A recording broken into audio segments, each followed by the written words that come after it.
Two new adventure bikes just leaked out of China, and on paper, they should worry every established brand from Austria to Japan. But before you get swept up in the hype, let's look at what's actually being confirmed, and what's conveniently being left out.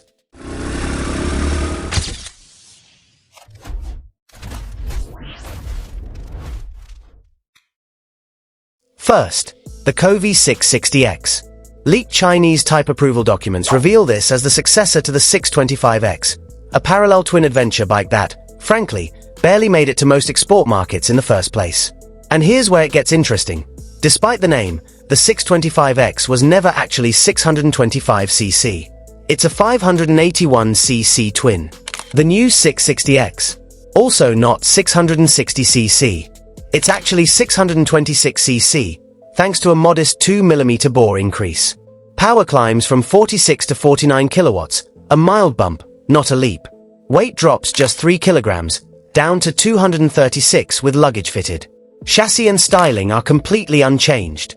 So why call it the 660X when it's really a 626? That's a naming strategy worth questioning.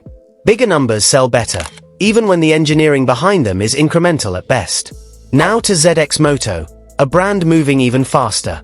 Their 820X adventure bike first appeared as a concept at EICMA Milan last year. The production version, now type approved, looks almost nothing like it. New headlights, redesigned bodywork, a much tougher aluminium bash plate. Underneath sits an 819cc triple, detuned from the 820RR sports bike, and that engine carries real credibility. The 820RR became the first Chinese motorcycle ever to win a race in FIM international competition. And at the time of writing, ZXMoto has more Supersport World Championship wins this season than any other manufacturer. In the 820X, that engine is tuned down to 85 kilowatts, good for a claimed top speed of 220 kilometers per hour. Weight sits at 218 kilograms stripped down, rising to 235 with panniers fitted. And here's a detail worth sitting with. Its wheelbase, 1,575 millimeters, is identical to Honda's Africa Twin. That's not a coincidence. That's a target. So here's the real question. Should KTM, Triumph, and Honda be nervous? On paper, maybe. These bikes undercut the segment on spec sheets while riding on genuine racing credibility. But spec sheets aren't the whole story. Neither bike has confirmed European pricing, confirmed emissions compliance, or a dealer and service network that can actually support riders thousands of kilometers from a factory.